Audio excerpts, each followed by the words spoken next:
For all of us one-person businesses out here, this is even more important. It is your duty to lead, and here's why. Leadership isn't just for certain roles on a team. Leadership is something for all of us to practice. We all need leaders, and we all need to lead. As a solopreneur, it's your duty to lead even more so than corporate directors, managers, even CEOs. It's your duty to lead as a guide for your audience. Your audience needs to see you as a leader in some capacity.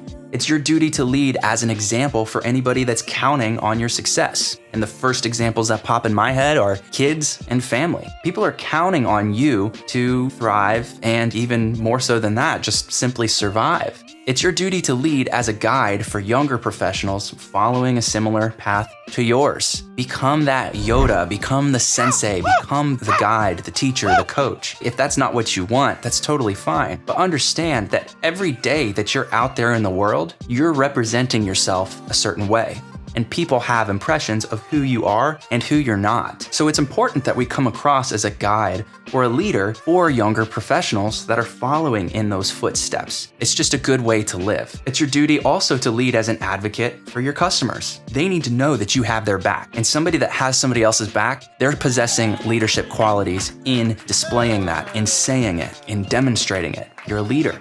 And lastly, it's your duty to lead as a support and an encourager for yourself. You are your own cheerleader. Kind of funny, cheerleader, it's got the word leader baked into it.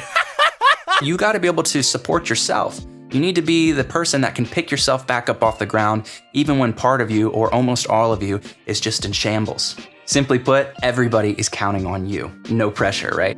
It's interesting though, because not many people are consciously looking to you to be their leader. But most, if not all people, are ready to embrace you as one if you're willing to rise to that occasion. They're not consciously really thinking about that. They're not looking for you to be their leader. But most people, if not all people out there, are ready to embrace you as one if you choose to rise to the occasion. People follow strength. It's magnetic. People want to be around success. They want to be around strength. They want to feel guided and protected and taken care of, and you can be that person for them. And it's not one of those things where you can only have one leader. It's not like you're pulling people away from somebody else that supports them or looks out for them. There's plenty of leaders out there in the world. There's so many people that I look up to in a lot of different areas of my life. Why not be one for your audience and for the people that are counting on you? This is the difference between good and great, typical and exceptional, a short spurt of success and a long-lasting impact.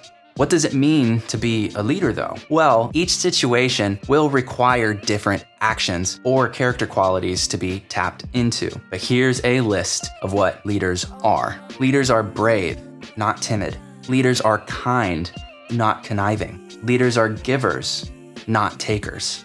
Leaders are empathetic, not selfish. Leaders are honest, not manipulative. Leaders are meek, not weak.